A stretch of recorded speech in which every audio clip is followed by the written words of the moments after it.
Hello guys, welcome to Uttarakhand education diary. तो कैसे हैं आप सब? I hope you all are doing well. तो आज की क्लास में हम उत्तराखंड डीएलएड का मॉडल पेपर डिस्कस करेंगे। तो इससे पहले पार्ट 1 हमारे द्वारा बनाया जा चुका है। यदि आपने उसे नहीं देखा है तो आप उसे प्लेलिस्ट पर जाकर देख सकते हैं। तो आज की क्लास में यहाँ पर पार्ट 2 रहेगा, जिसमें मैथ और रीजनिंग के प्रश्नों की यहाँ पर अधिकता रहेगी। तो जैसे कि आप सभी ने डीएलएड का जो सिलेबस है देखा ही होगा, तो उसमें मैथ और रीजनिंग के क्वेश्चंस की अच्छी खासी मात्रा यहाँ पर पूछी जाने वाली है। तो जैसे कि 4 दिसंबर को डीएलएड का एंट्रेंस एग्ज़ाम है, तो आप सभी ने अपने एडमिट कार्ड डाउनलोड कर लिए होंगे। अगर आपने एडमिट कार्ड अभी तक डाउनलोड नहीं किए हैं तो आप वेबसाइट पर जाकर उसे डाउनलोड कर सकते हैं। तो हमारा प्रयास रहेगा कि 4 दिसंबर से पहले तक, यानी एंट्रेंस एग्ज़ाम से पहले तक अधिक से अधिक यहाँ पर मॉडल क्वेश्चंस को आपको प्रोवाइड कराएं, जिससे आपकी एक बेहतर तैयारी बनी रहे। तो बिना देरी किए आज की क्लास को शुरू करते हैं। तो पिछले पार्ट 1 में हमने 50 क्वेश्चंस को कंप्लीट किया था, तो आज 51 से यहाँ पर स्टार्ट करेंगे। तो पहला प्रश्न है, उस विकल्प का चयन करें जो रिक्त स्थान की पूर्ति कर श्रृंखला को पूरा करेगा। तो यहाँ पर देखिए कुछ क्वेश्चंस जो नंबर हैं उनकी सीरीज़ दी गई है। तो सबसे पहला नंबर 100, 105, 111, 118, 126 और 135। तो यहाँ पर देखिए 135 है, तो इसके पीछे जो यह एस है तो इसको हम कट कर देते हैं। यह बाय मिस्टेक यहाँ पर हो गया है। तो 135, तो आपको यहाँ पर देखना है सीरीज में कितने का यहाँ पर ऐड हो रहा है। ठीक है, 100 के बाद देखिए 105 है, तो 5 + 5 यहाँ पर ऐड हो रहा है। 105 के बाद 111 है, तो +6 यहाँ पर ऐड हो रहा है।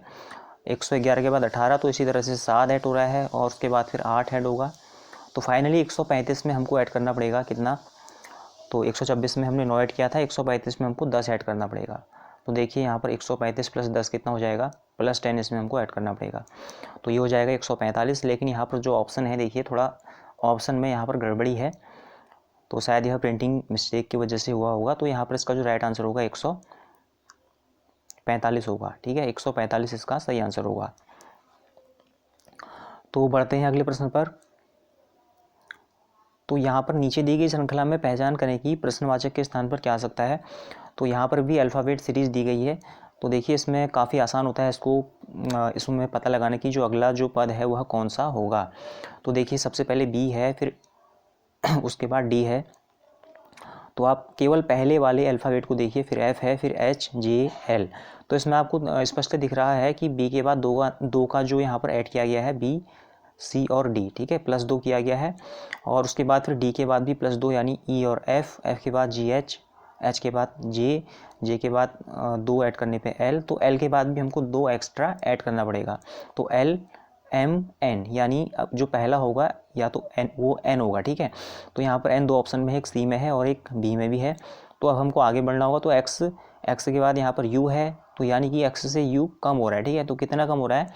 तो यू, वी, डब्ल्यू, एक्स, तो 3 की कमी हो रही है। तो आपको केवल इतना देखना है, 3 की कमी हो रही है। तो आई, लास्ट वाला पद आई है यहाँ पर, तो आई से 3 की कमी कर दीजिए। ठीक है, तो ये हो जाएगा एफ, क्योंकि एफ के बाद जी, एच, आई, तो 3 की कमी हो रही है ना। तो इसलिए यहाँ पर क्या होगा? राइट आंसर ऑप्शन सी होगा, एन, एफ। ठीक है, तो ऑप्शन सी यहाँ पर सही आंसर होगा। तो बढ़ते हैं अगले प्रश्न की ओर। तो यहाँ पर जो विकल्प है इनमें से विषम शब्दों को चुनना है। तो विषम शब्द जो चारों ऑप्शन में सबसे अलग होता है उसको हमको यहाँ पर चुनना है। तो देखिए बैगनी, नीला, गहरा नीला और सफ़ेद। तो यहाँ पर देखिए जो बैगनी है, नीला है, गहरा नीला है, तो ये रंग थोड़ा आपस में संबंधित हैं। ठीक है, लेकिन जो यहाँ पर सफ़ेद रंग है यह संबंधित नहीं है, तीनों से अलग है। तो इसलिए यहाँ पर जो सफ़ेद होगा इसका सही आंसर हो जाएगा। यह चारों में विषम शब्द है, तो इसका सही आंसर ऑप्शन डी होगा। तो अगला जो प्रश्न है उसमें भी आपको यहाँ पर एक अल्फ़ाबेट सीरीज दी हुई है। तो इसको आप देखिए, ALBC, फिर CLDC और फिर GLHC। ठीक है, तो इसको आपको ध्यान से देखना है। तो देखिए पहला जो A है, A के बाद यहाँ पर फिर C है, यानी 2 की बढ़त हुई है, +2, ABC। तो C के बाद क्या आना चाहिए? C के बाद आना चाहिए 2, अगर हम बढ़ाएं तो D, E आना चाहिए। ठीक है, और ई के बाद FG, तो आगे भी यह सही तरह से यहाँ पर अप्लाई हो रहा है। तो जो पहला वर्ड होगा वो ई होगा। ठीक है, तो चारों ऑप्शन में आप केवल इतना देखिए कि ई सबसे आगे कहाँ पर है। तो ऑप्शन बी में आपको यहाँ पर दिख रहा होगा ई सबसे आगे है, तो इसलिए इसका सही आंसर क्या हो जाएगा, ऑप्शन बी। तो देखिए काफ़ी आसान होता है इस तरह के क्वेश्चन को हल करना, तो बस आपको इसका एक लॉजिक पता होना चाहिए कि हमको इसको किस तरह से आगे सॉल्व करना होता है। तो इसलिए यहाँ पर ऑप्शन जो बी होगा राइट आंसर होगा। तो अगला जो प्रश्न है, यह जो प्रश्न है ब्लड रिलेशन से, रक्त संबंध से संबंधित प्रश्न है। इस तरह के भी एक या दो क्वेश्चन पूछ लिए जाते हैं रीजनिंग के अंतर्गत, तो आपको इनकी प्रैक्टिस करनी पड़ेगी। तो देखिए यहाँ पर क्वेश्चन को पढ़ लेते हैं। कोमल श्रीमती सुमन की बेटी है और सोनम श्री कमल की बेटी है। यदि राजाराम सुमन के ससुर और सुरेखा के पति हैं तो उनके एकमात्र बच्चे कमल की माँ है। तो कोमल सोनम से कैसे संबंधित है? तो इसका आपको एक यहाँ पर ब्लड रिलेशन का एक आरेख बनाना पड़ेगा, तो इसको आप ज़रूर ट्राई कीजिएगा एक बार। तो इसका जो यहाँ पर सही आंसर आने वाला है वह होगा जो ऑप्शन बी होगा, तो यह इसकी बहन होगी। ठीक है, तो ऑप्शन बी यहाँ पर इसका सही आंसर होगा। इसको आप ज़रूर एक बार सॉल्व कीजिएगा। तो अगला प्रश्न है, तो प्रश्न संख्या 56 से 58 में निम्न में से कौन भिन्न है? तो यहाँ पर जो सबसे अलग है चारों ऑप्शंस में से उसको हमने यहाँ पर सही चुनना है। ठीक है, तो जैसे क्वेश्चन है, तो यहाँ पर देखिए ऑप्शन है नई दिल्ली, इलाहाबाद, पुणे और वाराणसी। तो इन चारों में सबसे अलग कौन है? तो देखिए नई दिल्ली, इलाहाबाद, पुणे और वाराणसी। तो नई दिल्ली इन चारों में सबसे अलग है, क्योंकि जो नई दिल्ली है वह राष्ट्रीय राजधानी है, तो बाकी जो अन्य हैं वे सभी नगर हैं। ठीक है, तो नई दिल्ली है जो राष्ट्रीय राजधानी है, इसलिए सबसे अलग है, तो ऑप्शन यहाँ पर सही होगा। तो यह इसका विषम जो ऑप्शन कहलाएगा। तो राइट आंसर ऑप्शन ए होगा। अगला प्रश्न है गंगा, यमुना, कावेरी और हिमालय। तो इन चारों में कौन सा ऑप्शन यहाँ पर अलग है? तो देखिए नाम से स्पष्ट है, 3 नदियाँ हैं इसमें, गंगा, यमुना, कावेरी, जबकि हिमालय तो पर्वत है, तो इसका राइट जो ऑप्शन होगा, ऑप्शन आंसर इसका डी होगा। तो हिमालय इनमें सबसे अलग है। अगला है टेनिस, क्रिकेट, गेंद और फुटबॉल। तो इन चारों में सबसे अलग कौन है? तो टेनिस एक खेल है, क्रिकेट भी एक खेल का प्रकार होता है, फुटबॉल भी खेल होता है, लेकिन गेंद है जो वह एक वस्तु है। तो ऑप्शन सी यहाँ पर सबसे अलग है, तो ऑप्शन सी इसका राइट आंसर होगा। तो अगला जो प्रश्न है, दिए गए शब्द के अक्षरों का प्रयोग करके कौन सा शब्द बनाया जा सकता है? शब्द के प्रत्येक अक्षर जितनी बार प्रयोग हुआ है उतने ही बार नए शब्द में प्रयोग होगा। ठीक है, तो यह जो प्रश्न है रीजनिंग से संबंधित यह प्रश्न है। तो यहाँ पर देखिए क्वेश्चन का मतलब यह है, आपको यहाँ पर जो एक यहाँ पर लिखा गया है शब्द इस तरह से, यह इंस्ट्रूमेंटलिस्ट करके लिखा गया है, तो इसमें जितने भी शब्द आ रहे हैं इनका यूज करके, उपयोग करके इन चारों ऑप्शंस में से हम कौन सा बना सकते हैं। तो इसको आप अगर चारों ऑप्शंस को ध्यान से देखेंगे तो जो ऑप्शन नंबर यहाँ पर ऑप्शन ए है, यानी इंस्ट्रक्ट करके यहाँ पर जो लिखा है INSTRUCT, ऑप्शन ए, तो इसके जो सभी शब्द हैं, जो सभी अक्षर हैं, इस दिए गए जो आपको दिया गया वर्ड है इसमें प्राप्त हो जा रहे हैं, तो इसलिए इसका राइट आंसर ऑप्शन ए होगा। ठीक है, आगे बढ़ते हैं। तो अगला प्रश्न है 5 मित्र PQRS और T एक पंक्ति में उत्तर दिशा की ओर मुख करके बैठे हैं। S बैठा है T और Q के बीच में और Q है R के निकटतम बाईं ओर, P है D के निकटतम बाईं ओर, तो बीच में कौन बैठा है? तो देखिए इसका यहाँ पर आपको इस तरह से प्राप्त होगा, जब आप इसका एक जो लाइन इस तरह से बनाएंगे तो इस तरह से आप इसको ड्रॉ कर सकते हैं। तो दी गई जानकारी के अनुसार आप इस तरह से इसको बना सकते हैं। सबसे पहले P होगा, उसके बाद यहाँ पर हम T को बैठा सकते हैं, और फिर उसके बाद S, और उसके बाद Q, और अंत में R। तो ये इस तरह से बनेगा। तो आप जब इस तरह से बनाएंगे तो पूछा गया है कि P और T के निकटतम बाईं ओर और बीच में कौन बैठा है। तो देखिए P और T के बाईं ओर और बीच में देखो 1 2 3 4 5, इन पांचों के बीच में जो S है वो हमको दिख रहा है, तो इसलिए इसका राइट आंसर ऑप्शन ए होगा, यानी S। तो ऑप्शन ए यहाँ पर इसका सही आंसर होगा। तो अगला प्रश्न है उस विकल्प का चयन करें जो तीसरे शब्द से उसी प्रकार संबंधित है जैसे कि दूसरा शब्द पहले शब्द से है। तो जिस प्रकार पुस्तक को पढ़ना होता है उसी प्रकार भाषण को क्या करना होता है। तो आप सभी इसका आंसर दीजिए। तो देखिए भाषण को सुना जाता है, इसलिए यहाँ पर ऑप्शन जो सी होगा बिल्कुल सही होगा। पुस्तक अगर पढ़ी जाती है तो भाषण क्या किया जाता है, सुना जाता है। तो अगला प्रश्न है ABCD और JKLM, जिस प्रकार यहाँ पर एक सीरीज दी गई है अल्फ़ाबेट्स की, तो JKLM के अगले में जो पद होगा वह कौन सा आएगा प्रश्नवाचक चिन्ह के जगह पे। तो अब देखिए यहाँ पर ध्यान से ABCD के बाद आ रहा है JKLM, ठीक है। तो आपको पहले केवल पहला पद देखना है। तो यहाँ पर देखिए पहला पद A है और यहाँ पर J है, ठीक है। तो A से J के बीच में कितनी हमको यहाँ पर बढ़ोतरी करनी पड़ेगी। तो ABCDEFGHIJ यानी +9 की बढ़ोतरी यहाँ पर हमको करनी पड़ेगी, ठीक है। और इसी प्रकार आप आगे भी देख सकते हैं B के बाद K है, तो अर्थात इसमें भी +9 की बढ़ोतरी हमको करनी पड़ेगी। तो इसलिए जो यहाँ पर हमको JKLM के अगला पद निकालना पड़ेगा, तो J में भी हमको +9 की बढ़ोतरी करनी पड़ेगी। तो J से +9 आगे जब चलेंगे तो कितना आएगा JKLMNOPQRS, ठीक है। तो सबसे पहला वर्ड S आएगा, तो आप ऑप्शन में देख लीजिए, तो S ऑप्शन A में ही आपको दिख रहा है, तो इसलिए सीधे आप ऑप्शन A को यहाँ पर राइट कर देंगे, ऑप्शन A यानी STUV इसका सही आंसर होगा। अगला प्रश्न है दिए गए विकल्पों में से संबंधित संख्या को चुनिए। तो कौन सी संख्या यहाँ पर संबंधित होगी। जिस प्रकार 534 है, 534 और 645, तो 381 के बाद कौन सी संख्या यहाँ पर हमको प्राप्त होगी। तो देखिए यहाँ पर क्या है पैटर्न इसका, देखिए 5 के बाद 6 है, 3 के बाद 4 है और 4 के बाद 5 है, यानी एक एक नंबर की बढ़त यहाँ पर तीनों में हो रही है। तो इसी प्रकार 3 के बाद यहाँ पर आएगा 4, 8 के बाद आएगा 9 और 1 के बाद कितना आना चाहिए, यहाँ पर 2 आना चाहिए। तो इस हिसाब से 492 अगला जो यहाँ पर संख्या बननी चाहिए, यानी ऑप्शन सी 492 इसका राइट आंसर होगा। तो आगे बढ़ते हैं। अगला प्रश्न है ALL ऑल बराबर 25 लिखा गया है, नाउ बराबर 52 लिखा गया है, तो NONE कितना होगा, ठीक है। तो ऐसे प्रश्नों में जब भी इस तरह से आपको क्वेश्चन दिखाई दें तो आप सबसे पहले जितने भी अल्फ़ाबेट होते हैं इनकी जो पोजीशन नंबरिंग होती है उसको याद रख सकते हैं। तो देखिए A की पोजीशन 1 होती है, 1 प्लेस पे, सॉरी 1 मिनट ऊपर चले गया, हाँ। तो A की पोजीशन कितनी होती है, 1 होती है, तो आप सबसे पहले 1 लिखें। L की पोजीशन कितनी होती है, तो आपको याद रखना पड़ेगा L की पोजीशन होती है 12, ठीक है।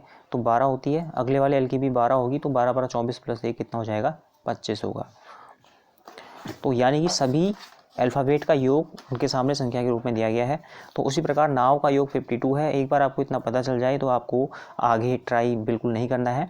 तो NONE जैसे ही आपको दिखे तो देखिए N का नंबर कितना होता है, तो आप N का नंबर देख सकते हैं, तो कितना होता है, ये होता है 14, ठीक है। इस तरह से आप इसको याद रखिए 14 होता है। O का नंबर कितना होता है, 15 होता है। फिर से N कितना हो जाएगा, 14 होगा, और E कितना होगा, 5 होगा। तो इन सभी को आप ऐड कर सकते हैं। तो 14 14 28, 28 और 42 43, 43 और 5 48, ठीक है। तो 48 इसका राइट आंसर होगा, यानी ऑप्शन बी हमको यहाँ पर जो दिखाई दे रहा है। तो राइट आंसर होगा ऑप्शन यहाँ पर बी होगा। तो इसको हम टिक कर लेते हैं।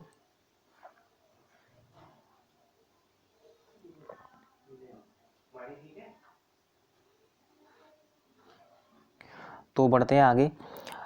तो अगला क्वेश्चन है यदि एक निश्चित कोड भाषा में एडिक्ट को DDACTCI के रूप में लिखा जाता है तो जैगुआर को कैसे लिखा जाएगा। तो इसमें देखिए सिंपल सा आपको एक लॉजिक लगाना है।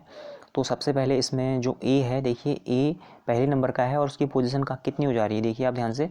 तो A की पोजीशन हो जा रही है यहाँ पर 3rd पे आ जा रहा है, ठीक है। और जो यहाँ पर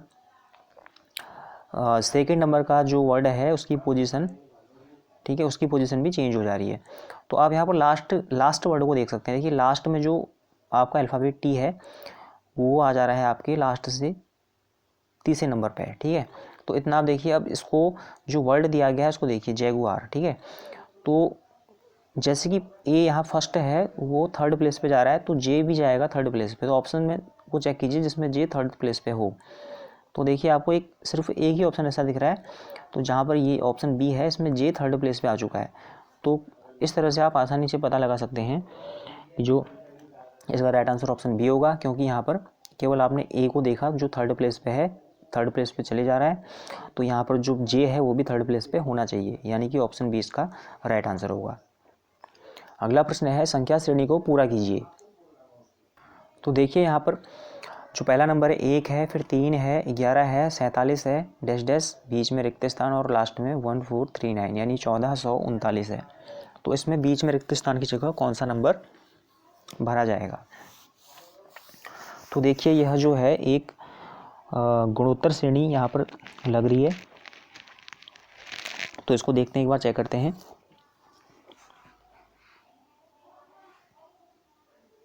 तो देखिए सबसे पहले जो नंबर 1 है, तो अगर आप 1 को मल्टीप्लाई करते हैं,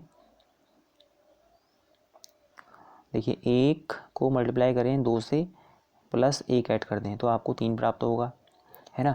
उसी प्रकार 3 को अब आगे लिखते हैं, 3 को आप एक एक्स्ट्रा, यानी ऊपर आपने 2 से मल्टीप्लाई किया था तो 3 को 3 से कीजिए प्लस और ऐड कर दीजिए इसमें 2, ठीक है। आपको बस जिससे आप मल्टीप्लाई कर रहे हैं उसको एक प्लस ही करके बढ़ाते रहना है, और जो ऐड कर रहे हैं उसको भी प्लस ही करके बढ़ाते रहना है, ठीक है। इस प्रकार ये हो जाएगा 3 3 9, 9 2 11। तो इस तरह से यहाँ पर आपको जो सीरीज हो रही है सही से प्राप्त हो जा रही है। तो इस प्रकार 11 को आप 11 से अगला प्राप्त करने के लिए आपको 11 गुणा 4 प्लस 4 करना पड़ेगा, और 47 प्राप्त होगा तो उसके बाद आपको 47 गुणा 5 प्लस 5 करना पड़ेगा, ठीक है। तो 47 को हम किससे गुणा करेंगे? 47 गुणा 5 प्लस 5, ठीक है। इसको आप सॉल्व कीजिए। तो 47 गुणा 5 कितना होता है? 5 7 35, 5 को 20 3 23, 235 प्लस 5, सॉरी 235 प्लस 4 होगा ये, ठीक है, चौथे नंबर पे। तो ये कितना हो जाएगा? 239, 239, यानी जो ऑप्शन यहाँ पर आपको दिखाई दे रहा है ऑप्शन ए, ठीक है। तो ऑप्शन ए यहाँ पर इसका राइट आंसर होगा 239। इस तरह से आप इस सीरीज़ को पूर्ण कर सकते हैं। तो बढ़ते हैं आगे। तो इसी तरह से क्वेश्चन दिया गया है, एक पार्क में मोर की संख्या का वर्ग खरगोशों की संख्या के वर्ग से 56 अधिक है। यदि 4 खरगोश अधिक होते तो मोरों की संख्या खरगोशों जितनी ही होती, तो पार्क में मोर और खरगोशों की कुल संख्या कितनी है? तो देखिए इसको आपको इक्वेशंस बना के आप इसको सॉल्व कर सकते हैं। तो मैथ के जो विद्यार्थी हैं इसको आसानी से समझ सकते हैं, बाकी जिन लोगों की मैथ नहीं होगी तो आप इसको प्रैक्टिस के जरिए समझ सकते हैं, ठीक है। तो इसको आपको इक्वेशन बना के सॉल्व करना पड़ेगा। तो इस तरह के क्वेश्चन हमेशा 1 या 2 क्वेश्चन पूछे जाते हैं, तो इसलिए यहाँ पर इसका जो आप जब इसको प्रैक्टिस करके इसका आंसर निकालेंगे तो वहाँ आना चाहिए सभी का 67। तो ऑप्शन सी यानी 14 इसका सही आंसर होना चाहिए, ठीक है। ऑप्शन सी इसका राइट आंसर होना चाहिए। तो आगे बढ़ते हैं। तो देखिए प्लस का अर्थ है गुणा और माइनस का अर्थ है प्लस। तो एक बार इन सभी संकेतों को आप ध्यान से देखिए। प्लस का अर्थ गुणा है, माइनस का अर्थ प्लस है, गुणा का अर्थ है भाग और भाग का अर्थ है माइनस। तो मान याद कीजिए। तो आपको सिंपल क्या करना है? तो देखिए जो साइन आपको यहाँ पर क्वेश्चन में दिए गए हैं, ये क्वेश्चन है, तो उन साइनों को ऊपर दिए गए संकेत की सहायता से आपको सिर्फ चेंज करके लिख देना है बस। तो देखिए सबसे पहले 3, तो गुणा का अर्थ क्या है? देखिए यहाँ लिखा है गुणा का अर्थ भाग है, तो भाग कर दीजिए 2। फिर प्लस है, प्लस का अर्थ क्या है? गुणा, तो गुणा लगा दीजिए 4। फिर है माइनस, और माइनस का अर्थ क्या होता है? माइनस का अर्थ है गुणा, तो सॉरी माइनस का अर्थ है प्लस, तो प्लस कर दिया, ठीक है। ये प्लस होगा +2, और फिर है भाग, और भाग का अर्थ देखिए क्या है? माइनस है, तो -9। तो इसको सबसे पहले सॉल्व करेंगे। तो देखिए बॉडमास रूल का यूज़ करने पे सबसे पहले हम क्या करेंगे? तो इसमें करेंगे, तो यहाँ पर इसको जब हम सॉल्व करेंगे तो एक बार ये इसको हम दोबारा लिख लेते हैं। तो 3, ठीक है, मल्टीप्लाई का मतलब क्या है? डिवाइड है। 3 × 2, प्लस का अर्थ क्या है? इंटू है, इंटू 4, और माइनस का अर्थ क्या है? माइनस का अर्थ प्लस है, +2, एंड डिवाइड का अर्थ क्या है? डिवाइड का अर्थ माइनस है 9। तो इसको ज़रा सॉल्व कीजिए। तो सबसे पहले देखिए बॉडमास रूल क्या कहता है, सबसे पहले हम डिवाइड करते हैं, ठीक है। तो डिवाइड आप जब इसको करेंगे तो सबसे पहले 3 में 2 का डिवाइड देंगे तो 1.5 आएगा, मल्टीप्लाई 4, और यहाँ 9 में से 2 को माइनस कर लीजिए, माइनस का 7। तो जब 1.5 को आप 4 से मल्टीप्लाई करेंगे तो ये आएगा 6, कितना आएगा 6, और पीछे कितना है -7। तो 6 में से 7 घटाना है तो माइनस का 1 आएगा, ठीक है, आंसर -1, जो कि ऑप्शन ए यहाँ पर आपको दिखाई दे रहा है। तो -1 इसका राइट आंसर होगा ऑप्शन ए। तो आगे बढ़ते हैं, अगला क्वेश्चन है। तो देखिए यहाँ पर कुछ आकृतियाँ दी गई हैं, तो इनमें संबंध आपको निकालना है, ठीक है। तो जैसे यहाँ पर पहली आकृति इस तरह से है, रीजनिंग से काफ़ी ज़्यादा ये आकृति के जो क्वेश्चन होते हैं पूछे जाते हैं डीएलएड एग्जाम में। तो आप इन सभी क्वेश्चंस की तैयारी, इनकी प्रैक्टिस विशेष रूप से कीजिए। तो देखिए यहाँ पर जो क्वेश्चन है इस तरह से इसमें दिया गया है। तो इसको जब आप इसका आंसर जब बनाएंगे तो इसमें सही आंसर होगा ऑप्शन सी। तो ऑप्शन सी इसका सही आंसर होगा, ठीक है। आप इसको एक बार देखिए किस तरह से इसका आंसर सी यहाँ पर सही रहेगा। तो आगे बढ़ते हैं। तो इसी तरह से यह भी आकृति से ही संबंधित है। देखिए, तो सबसे पहले आकृति 1, 2, 3 दी गई है, तो 4th नंबर पे कौन सी आकृति आएगी, ठीक है। तो इसमें जब आप इसको आप सही तरीके से सॉल्व करेंगे तो इसका सही आंसर ऑप्शन डी होना चाहिए। तो ऑप्शन डी इसका राइट आंसर होगा। तो आप सभी इसको ज़रूर सॉल्व कीजिएगा। आगे बढ़ते हैं। तो इसी तरह का एक क्वेश्चन और आ गया है, साइन कन्वर्जन वाला, साइन चेंज करके सॉल्व किया जाएगा। तो देखिए सीधे इसका तरीका वही है। तो सबसे पहले आपकी जो यहाँ पर एक क्वेश्चन है, तो 39 है, 39 मल्टीप्लाई को हम बोलते हैं, देखिए प्लस को माइनस के साथ और डिवाइड को मल्टीप्लाई के साथ आपस में बदल देते हैं, तो समीकरण का मान क्या होगा। देखिए, तो सबसे पहले जो बोला गया है उसे हम करते हैं 39, ठीक है, मल्टीप्लाई 3। देखिए मल्टीप्लाई को कुछ नहीं करना है, तो प्लस को माइनस कर देना है, -10, फिर माइनस को भी कुछ नहीं करना है, -13, और डिवाइड को क्या कर देना है, मल्टीप्लाई कर देना है, तो मल्टीप्लाई 2, ठीक है। तो इस तरह से इसको देखिए, तो ये कितना होगा, तो 39 मल्टीप्लाई 3, तो 39 को 3 से मल्टीप्लाई करने पे कितना आएगा, तो ये आपको प्राप्त होगा 3 27 के साथ हासिल 2, और 3 3 9 2 11, 117 -10, और फिर से -26, यानी 117। तो ये हो जाएगा 117 माइनस ये हो जाएगा 26 और 10 36, ठीक है, तो 36। तो घटा के देखें कितना है,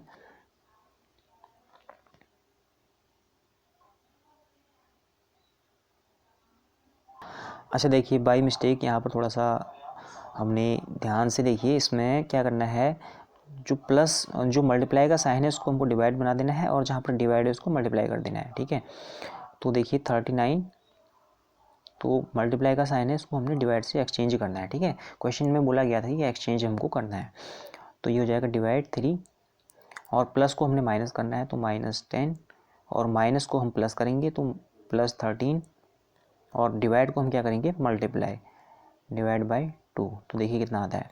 सबसे पहले बॉडमास रूल के अंतर्गत हम डिवाइड करते हैं। तो 39 में 3 का डिवाइड करने पे 13 आता है, 13 -10, 13 में से 10 घटेगा, और प्लस 13 दूनी 26 भी हो जाएगा, ठीक है। तो हो गया, तो 13 में से 10 गया 3 हो गया, और प्लस 26, यानी कि कितना आ गया, 29 आ गया, 26 और 3 29, ठीक है।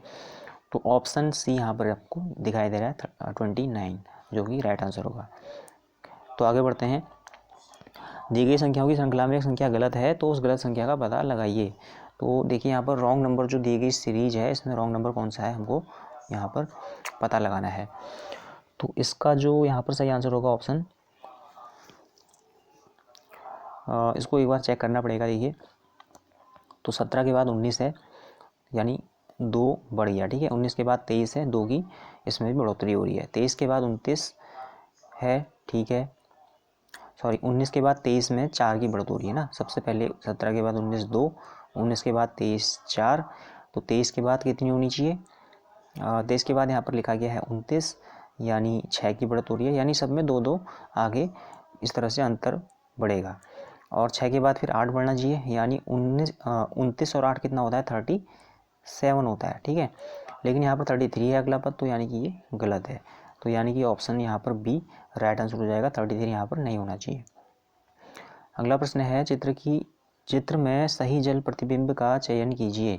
तो जल प्रतिबिंब का मतलब होता है, अगर इसी चित्र को जो आपको आकृति में दिखाई दे रहा है ऊपर ये वाला, इसकी अगर आप इमेज पानी में जल में देखेंगे तो किस तरह की इमेज आपको दिखाई देगी, ठीक है।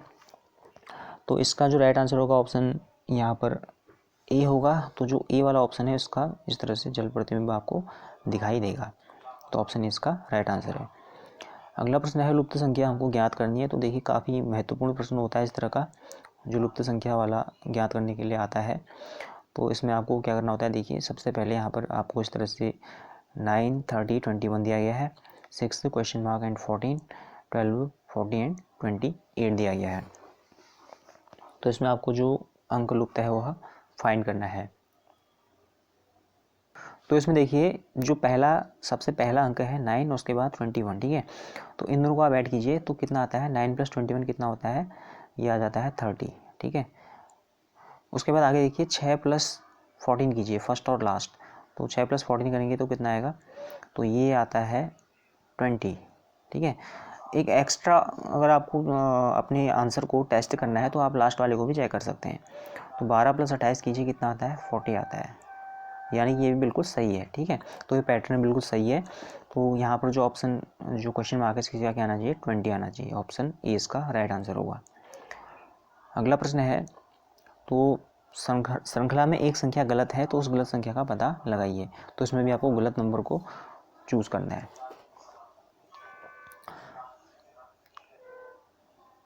तो यहाँ पर देखिए जो पहला नंबर है 380, अगर आप इसको 2 से डिवाइड करें तो देखिए कितना है, तो 190 आएगा, ठीक है। फिर -2 कर दीजिए तो 188 आपको प्राप्त हो जाएगा। तो यानी कि यहाँ पर पैटर्न हमको पहचानना है, पहले नंबर को 2 से डिवाइड करके उसमें से 2 को माइनस भी करना पड़ेगा, तो हमको अगला नंबर प्राप्त हो रहा है। तो इसी प्रकार 188 का आधा कीजिए, तो 188 का आधा होगा कितना होगा, 188 का हाफ, तो ये हो जाएगा 2 9 जा 18 और 2 4 जा 8, -2 करना पड़ेगा तो 92, यानी अगला पद 92 बिल्कुल सही है। तो 92 का हाफ कीजिए, तो 92 का हाफ होता है 46, तो 46 में से 2 माइनस भी करना पड़ेगा, तो कितना आना चाहिए, 44 आना चाहिए। लेकिन यहाँ पर देखिए सामने 48 है, इसका मतलब ये ऑप्शन ये वाली जो संख्या है गलत है, 48 ये नहीं होना चाहिए, 44 यहाँ पर होना चाहिए था। तो यानी ऑप्शन सी राइट आंसर है, 48 इसका गलत आंसर है, सॉरी 48 इसका यहाँ पर ऑप्शन गलत होगा। तो अगला जो प्रश्न है यह इस तरह से वेन डायग्राम वाला प्रश्न है। देखिए तो निम्न में से कौन सा वेन आरेख आम, फल और सब्जी के बीच के संपर्कों को सबसे अच्छी तरह दर्शाता है। तो देखिए सबसे पहले आम है, फल है और फिर सब्जी है। तो देखिए आम फल की श्रेणी में आता है, तो देखिए फल के अंदर आम तो अवश्य होगा, तो यानी कि आपको ऐसे 2 सर्किल ढूंढने हैं जो एक दूसरे के अंदर हो, केवल 2 सर्किल, तो ऑप्शन डी में आपको दिखाई दे रहे हैं। लेकिन जो सब्जी है इन तीनों से फल से अलग होती है, ठीक है, फल और सब्जी अलग अलग होते हैं, तो इसलिए जो सब्जी वाला सर्किल होगा वो बिल्कुल अलग होगा। तो ऑप्शन डी ही सिर्फ ऐसा दिखाई दे रहा है, ठीक है, तो इसका राइट आंसर होगा। तो अगला जो प्रश्न है यह डायरेक्शन वाला है, दिशा वाला। तो दिशा आपको इसमें पूछी जाती है, तो डायरेक्शन निकालने के लिए आती है। तो देखिए नियाज अपने मछली तालाब से मछली बाजार गया। सबसे पहले वह सीधे 2 किलोमीटर उत्तर दिशा में गया और उसके बाद दाएं मुड़ा। तो देखिए इसका एक डायग्राम इस तरह से आप यहाँ पर ड्रॉ कर सकते हैं। तो यहाँ पर थोड़ा स्पेस की कमी है, लेकिन हम फिर भी इसको ट्राई करेंगे, ड्रॉ करने की कोशिश करेंगे। तो देखिए सबसे पहले ओरिजिन मानते हैं हम इस तरह से,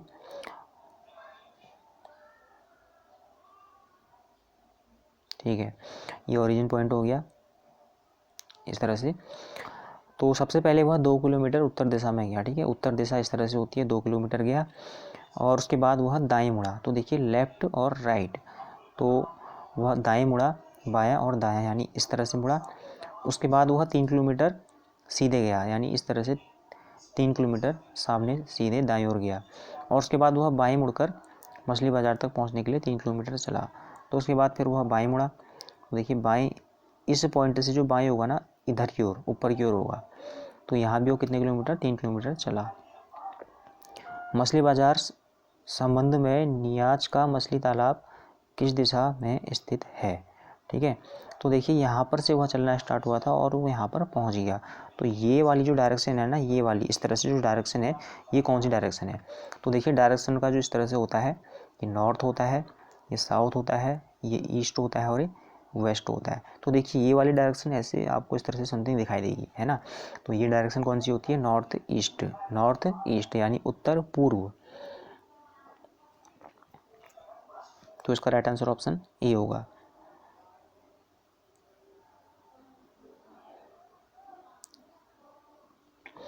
अगला प्रश्न है यहाँ पर जो दर्पण और प्रतिबिंब है और जल प्रतिबिंब है, दोनों की मूल आकृति के समान होगा। तो इस तरह का जो क्वेश्चन है, इसमें इसकी आप प्रैक्टिस कीजिएगा। 2 या 3 क्वेश्चन इस तरह से आपको देखने को मिलेंगे पेपर में। तो इसका सही आंसर हो जाएगा ऑप्शन डी होगा। तो ऑप्शन डी इसका सही आंसर होगा। तो आगे बढ़ते हैं। तो यहाँ भी एक ब्लड रिलेशन से अगला एक प्रश्न और आ चुका है। तो फातिमा अपने पति से मुस्तफ़ा का परिचय कराते हुए बोली, उसके भाई के पिताजी मेरे दादाजी के एकमात्र पुत्र हैं। तो फातिमा मुस्तफ़ा से कैसे संबंधित है। ठीक है, तो देखिए इसका जो ब्लड रिलेशन क्वेश्चन है, इसका आंसर हो जाएगा यहाँ पर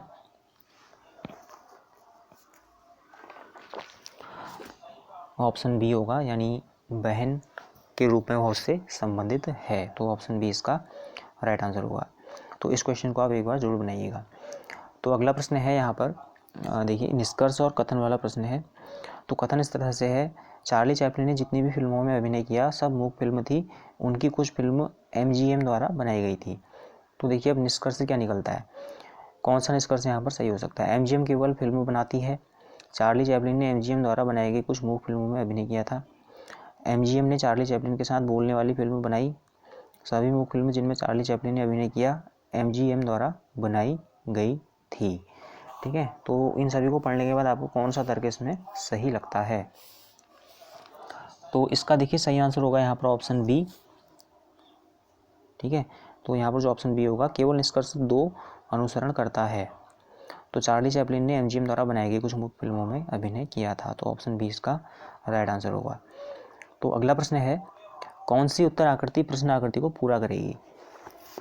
तो यहाँ पर आपको जो मिसिंग पार्ट है, उसमें कौन सी आकृति आएगी दिए गए ऑप्शंस में से सेलेक्ट करना है। तो देखिए आप सभी इसको ध्यान से देखिए। तो इसमें जो होगा ऑप्शन ए, यानी जो पहला ऑप्शन है वह इसमें अच्छी तरह से फिट हो सकता है। तो इसलिए यहाँ पर ऑप्शन ए को हम राइट आंसर पे टिक करेंगे, ऑप्शन ए। अगला प्रश्न है, इस आकृति का चयन कीजिए जिसमें प्रश्न आकृति निहित है। ठीक है, देखिए प्रश्न आकृति और उत्तर आकृति। तो जो प्रश्न में जो आकृति है क्रॉस, यह इन चारों में से किस में आपको स्पष्ट रूप से देखने को मिलती है। तो ध्यान से देखिए। तो ऑप्शन जो यहाँ पर आपका ऑप्शन सी है, तो इसमें आपको यह देखने को मिलती है। देखिए ठीक है, इस तरह से जो यहाँ पर बीच में आप देख सकते हैं ये क्रॉस जो बना है, अन्य किसी में भी इस तरह का नहीं बना है। ठीक है, तो इनमें नहीं बना है, तो ऑप्शन सी इसका राइट आंसर होगा। तो आगे बढ़ते हैं। तो यहाँ पर इसी तरह का एक क्वेश्चन और आ चुका था। तो टेरिफी इस तरह से वर्ड दिया गया। देखिए टेरिफी TERRIFY। तो इसका यूज करके इन चारों में से कौन सा वर्ड यहाँ पर हम बना सकते हैं। ठीक है, तो इसमें आप देखिए, तो इसका सही आंसर ऑप्शन जो डी है वह होगा। देखिए FEET, इसको हम आसानी से इसका यूज करके बना सकते हैं। अगला प्रश्न है, यह भी लाइन पोजीशनिंग वाला क्वेश्चन है। तो लड़कों की पंक्ति में सचिन बाएं से 11वें स्थान पर है और राज दाएं से 7वें स्थान पर है। अगर वे अपने स्थान का अदल बदल करते हैं तो सचिन बाईं ओर से 16वें स्थान पर हो जाता है। तो पंक्ति में कितने लड़के हैं बताइए। तो देखिए इसका इस तरह से ऑप्शन दिए गए हैं। तो इसमें आपको एक लाइन इस तरह से ड्रॉ करनी पड़ती है और उसके बाद आपको यहाँ पर इसमें इन सभी की पोजीशन को सही तरीके से बिठाना पड़ता है।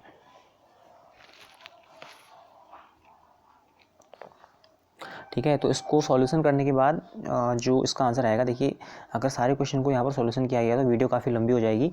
तो इसलिए कुछ क्वेश्चन को आप ज़रूर सॉल्व कीजिएगा और उनके आंसर आप हमें बताइएगा। तो इसका जो राइट आंसर वह आना चाहिए ऑप्शन बी, यानी 22 इसका आंसर आना चाहिए, ऑप्शन बी। तो बढ़ते हैं अगले प्रश्न की ओर। तो यहाँ पर जो घड़ी की सुई के अनुसार 270 डिग्री और अंतरस्थ घड़ी आकृति घड़ी की सुई के विरुद्ध 270 डिग्री से घुमाया जाता है, तो नीचे दिए गए आकृति में से कौन सी आकृति मूल आकृति के समान होगी। ठीक है, तो ये घड़ी की आकृति से संबंधित क्वेश्चन, तो इसका राइट आंसर ऑप्शन सी है। तो इसको आप एक बार प्रैक्टिस करके जरूर सॉल्व कीजिएगा। तो इसका राइट आंसर ऑप्शन सी होगा। तो आगे बढ़ते हैं। तो उत्तर समूह में कौन सी आकृति प्रश्न समूह के अनुक्रम में होनी चाहिए। तो यहाँ पर 4 आकृतियाँ दी गई हैं, देखिए। तो प्रश्न समूह है, उत्तर समूह इनमें से कौन सा होगा। तो इसका जो सही आंसर होगा ऑप्शन सी होगा। ठीक है, ऑप्शन सी। तो इसका सॉल्यूशन किस तरह से होगा आप इसको एक बार जरूर देखिएगा। तो अगला प्रश्न भी दिशा वाला ही है। देखिए, दिशा या डायरेक्शन आपको इसमें निकालनी होती है या दूरी निकालनी होती है। तो देखिए, कविता पूर्व में 10 फीट ए से बी की ओर चलती है। ठीक है, तो पूर्व में यानी इस तरह से जो ईस्ट की डायरेक्शन होती है, तो इसमें कितना चलती है, वो 10 फुट चलती है, ए से बी, इस तरह से आप बना लीजिए। और फिर वह दाहिनी ओर मुड़ती है, तो बायां दायां, दाहिनी ओर इस तरह होगा और वो 3 फीट चलती है। और फिर वह दाहिनी ओर मुड़ जाती है। ठीक है, तो दाहिनी ओर कहाँ होगा, यहाँ इस साइड होगा और 14 फीट चलती है, 14 फीट। ठीक है, अब वह ए से कितने दूर है। तो देखिए, यहाँ पर तक तो ये हो गया आपका 10 फीट होगा। ठीक है, तो ये बचा 4 फीट और ये 3 फीट है, और आपको ये वाली दूरी निकालनी है। ठीक है, तो ये देखिए समकोण त्रिभुज बन रहा है, तो 4 और 3 के साथ जो पाइथागोरस त्रिक होते हैं हमेशा 5 आता है। कितना आता है, 5 आता है। तो राइट आंसर ऑप्शन डी होगा। तो इस तरह से आप इसको याद रख सकते हैं। तो ऑप्शन डी इसका राइट आंसर होगा।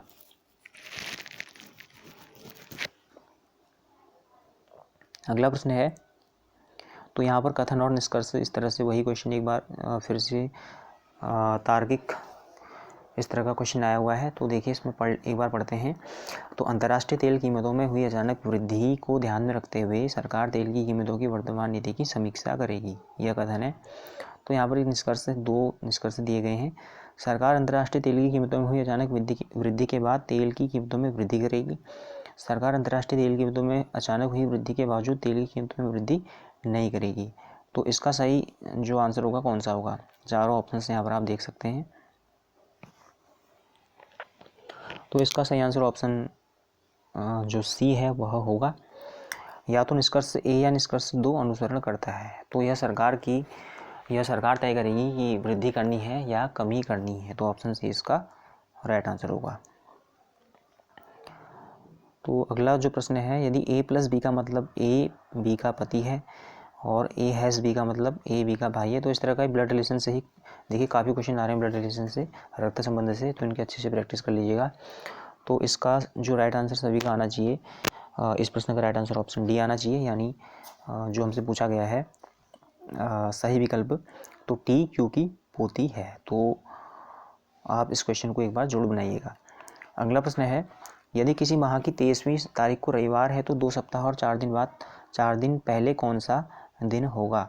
तो तारीख और वर्ष वाला जो यह क्वेश्चन है, तो इसका राइट आंसर आना चाहिए ऑप्शन सी, यानी उस दिन होना चाहिए बुधवार। ठीक है, तो इसको आप सभी लोग सॉल्व करके जरूर बनाइएगा, ऑप्शन सी। अगला प्रश्न है, दिए गए विकल्पों में से कौन सा विकल्प निम्नलिखित शब्दों का सार्थक क्रम दर्शाता है। तो देखिए, सार्थक क्रम का मतलब होता है सबसे पहले बेसिक कौन होगा, उसके बाद अगला, फिर उसके बाद अगला, और लास्ट में अंत में जो सबसे गॉड होगा। ठीक है, तो इन चारों ऑप्शंस में देखिए सबसे पहले क्या आएगा, चाबी आएगा। चाबी के बाद ताला, चाबी के द्वारा ताला खुलता है, तो सबसे पहले 1 होगा, फिर 3 होगा, और ताले के बाद दरवाज़ा खुलता है, और अंत में उसके बाद कक्ष में प्रवेश किया जाता है, तो 4। तो 1 3 2 4, 1 3 2 4, ऑप्शन सी इसका राइट आंसर होगा। तो अगला प्रश्न है, यदि प्लस को हम माइनस के साथ और भाग को गुणा के साथ बदल दें तो समीकरण का मान ज्ञात कीजिएगा। तो आई थिंक ये क्वेश्चन रिपीट हो चुका है इससे ऊपर भी ये क्वेश्चन एक बार रिपीट हुआ है। तो इसका जो आंसर वहाँ पर आया हुआ था ऑप्शन सी था, यानी ऑप्शन सी इसका सही आंसर हो जाएगा। आगे बढ़ते हैं। तो गाय और मुर्गियों के एक झुंड में पैरों की संख्या सिरों की संख्या के 2 गुने से 14 अधिक है। तो बताइए इस झुंड में कुल कितनी गाय हैं। तो समीकरण की सहायता से हम इस क्वेश्चन को हल कर सकते हैं। तो आप सभी इसको ज़रूर हल कीजिएगा।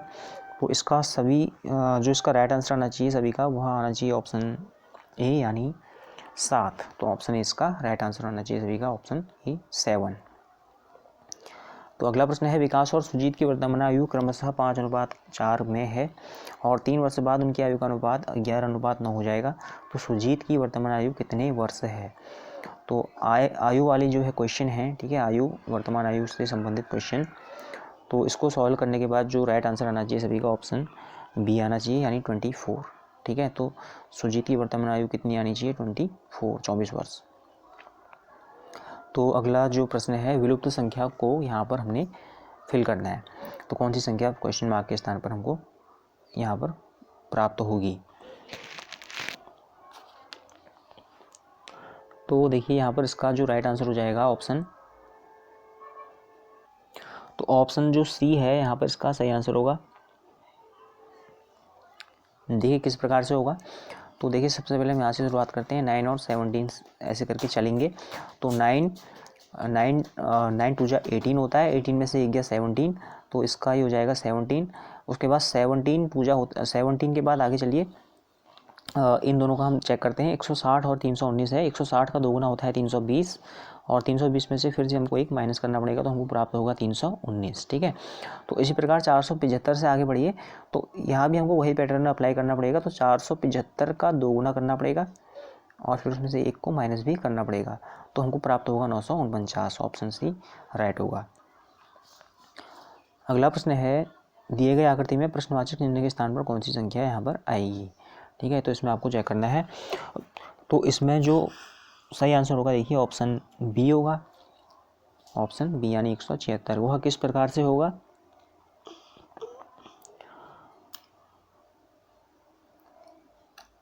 तो देखिए यहाँ पर जो पहला नंबर है 9 है, फिर 8 है और नीचे 6 है। तो आप क्या कीजिए, 9 + 8 कीजिएगा और इसमें +1, तो ये हो जाएगा 9 8 17 + 1 18 होगा। और 18 को जो नीचे नंबर है अंत में उसको 8 से मल्टीप्लाई कर दीजिए। 18 8 कितना होता है? 144। तो यही पैटर्न आपको आगे भी अप्लाई करना है। तो इसको देखिए, तो 10 + 11 कितना होता है? 21, 21 + 1 कितना होता है? 22। तो 22 को कितने से मल्टीप्लाई करें? 8 से, तो 176 आएगा। ऑप्शन बी राइट हो जाएगा। तो आगे बढ़ते हैं। तो आगे जो 4 आकृति दी गई हैं, इन चारों में सबसे अलग आकृति कौन सी है, ये हमको यहाँ पर बताना है। तो इसका जो सही आंसर होगा वो होगा ऑप्शन बी। ठीक है, तो ऑप्शन बी यहाँ पर राइट आंसर होगा। वह किस प्रकार से होगा?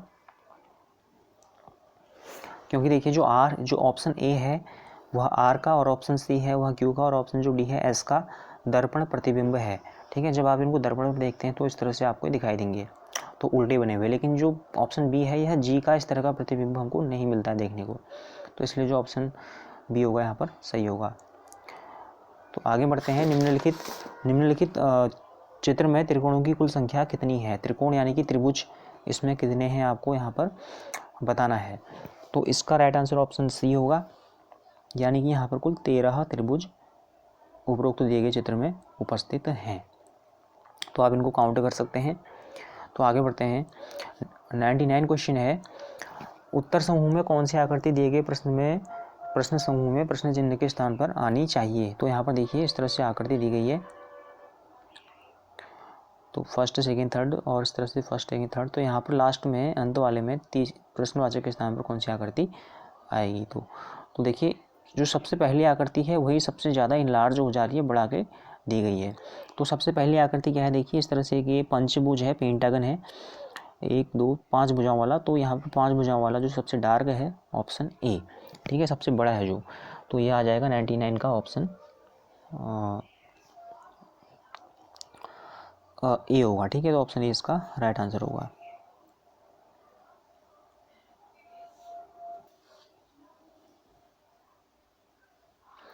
तो अगला प्रश्न है, जो वर्णमाला, देखिए वर्णमाला A to Z यहाँ पर दे रखी है। मैं बाएं से 16वें अक्षर के दाहिने से छठा अक्षर कौन सा है? ठीक है, तो बाया यानी कि Z से हमको A से शुरुआत करनी है, तो बाएं से 16वां गिनिए। तो 1 2 3 1 2 3 4 5 6 7 8 9 10 11 12 13 14 15 16। तो आपको यहाँ पर देखिए P मिल रहा है 16वें नंबर पर। ठीक है, ठीक है, तो हमको क्या मिल रहा है यहाँ पर P मिल रहा है। अब इसके दाहिने से छठा अक्षर आपको देखना है, तो इसके दाहिने कौन सा अक्षर देखिए, दाहिने, P के दाहिने Q है और Q से आपको छठा देखना है। तो Q से आप छठा देखिए 1 2 3 4 5 6। ठीक है, तो आपको कितना नंबर मिल रहा है, ये मिल रहा है आपको V। ठीक है, तो कौन सा नंबर मिल रहा है, V आपको यहाँ पर मिल रहा है।